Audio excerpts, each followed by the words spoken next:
Assalamualaikum warahmatullahi wabarakatuh.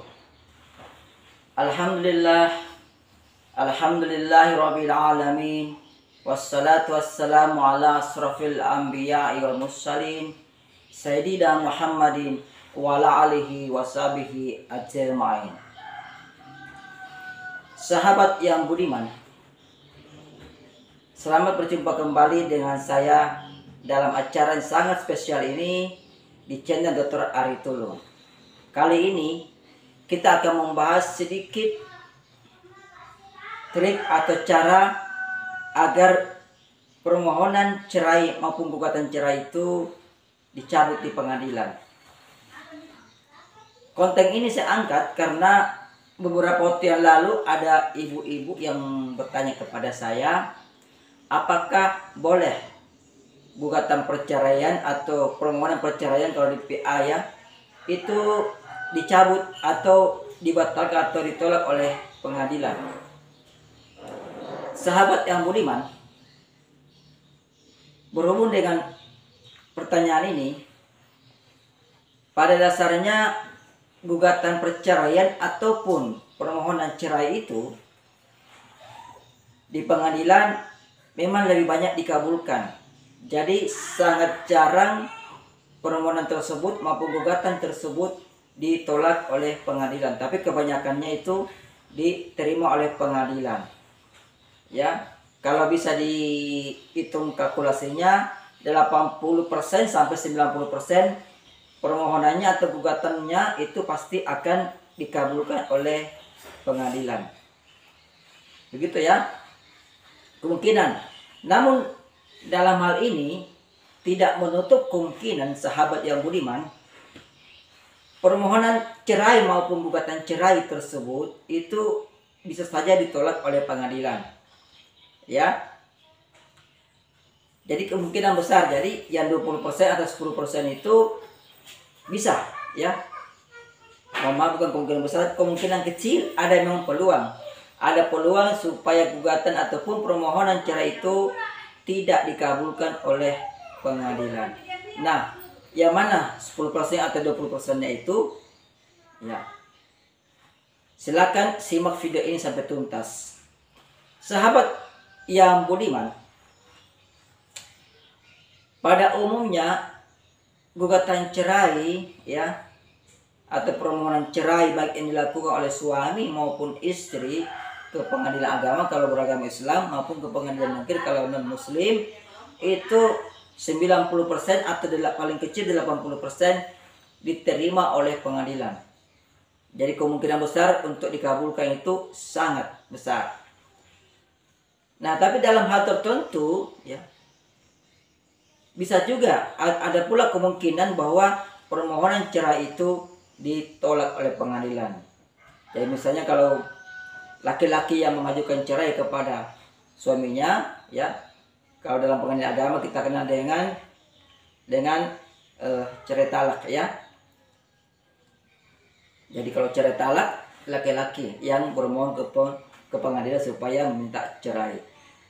Nah, untuk membatalkan permohonan seperti ini, ya, maka ada hal-hal atau langkah-langkah yang perlu diperhatikan oleh misalnya si tergugat. Apabila si tergugat itu masih ingin bersama dengan pasangannya, artinya si tergugat tidak mau melakukan perceraian, ya, tapi penggugat ngotot mau melakukan perceraian.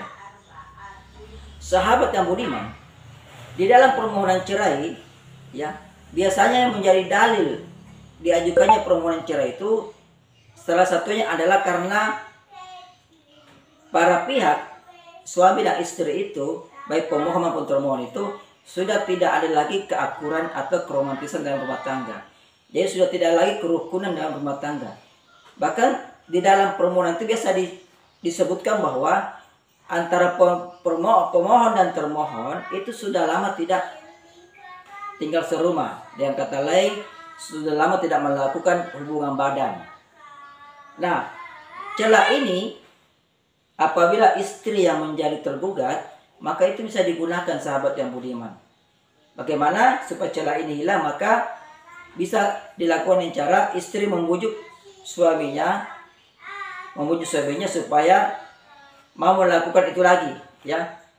Ini pengalaman di lapangan, ya. Teman saya yang pengacara pernah mendampingi seorang suami hendak melakukan permohonan cerai. Tapi di tengah sidang, berjalannya sidang, sang suami ini lupa diri, ya, dipanggil oleh istrinya, kemudian dibujuk-bujuk dengan alasan dijebak, tapi akhirnya mau juga dan melakukan itu. Nah, ini bisa menjadi kunci utama bagi tergugat, entah itu suaminya, entah itu istrinya, untuk menjadikan permohonan cerai itu batal. Kalau ini sudah terjadi, maka hakim pasti akan memerintahkan supaya gugatannya permohonannya dicabut, ya, atau gugatannya dicabut. Nah, itu pertama, ya. Ini yang paling besar dampaknya, ya. Jadi kalau di dalam sidang yang sedang berlangsung itu kedua belah pihak kembali melakukan hubungan tadi suami istri, maka kemungkinan besar permohonan atau gugatan cerainya itu akan ditolak oleh pengadilan, ya. Yang kedua, si tergugat kalau memang betul-betul bersungguh-sungguh ingin menjaga kerukunan rumah tangga, maka harus betul-betul bersungguh-sungguh di mediasi, ya. Di tahap mediasi ini sebelum masuk pengadilan, maka si tergugat itu harus betul-betul memperlihatkan kesungguhannya bahwa dia ingin rukun kembali. Jadi jangan menjadikan mediasi itu, ruang mediasi sebagai alat bertarung, sebagai sarana bertarung, tapi jadikanlah sebagai sarana untuk membujuk pasangan Anda, ya. Lakukan dengan lemah lembut, ya, jangan dengan paksaan, begitu. Nah, saya kira ini dua hal yang paling penting yang harus dilakukan apabila si tergugat maupun si termohon dalam cerai itu ingin kembali merajut rumah tangga dengan si pemohon ataupun penggugat, ya. Jadi tadi, nah saran tadi yang pertama itu ada saran paling ampuh, ya, karena ini adalah pengalaman teman saya yang pernah mendampingi pengacara teman saya yang pernah mendampingi salah satu kliennya, kebetulan kayaknya antara laki-laki beragama Muslim itu melakukan permohonan hendak menceraikan istrinya. Di tengah perjalanan mereka melakukan itu dengan alasan bahwa dia hilaf, dia dijebak dan sebagainya. Itu tetap menjadi salah satu alasan supaya gugatan atau permohonan itu dicabut pengadilan. Nah, saya kira demikianlah ulasan singkat hari ini. Semoga bermanfaat, utamanya bagi sahabat budiman yang butuh referensi tentang ini, ya. Semoga memberikan berkah. Demikianlah, billahi taufiq wal hidayah. Wassalamualaikum warahmatullahi wabarakatuh.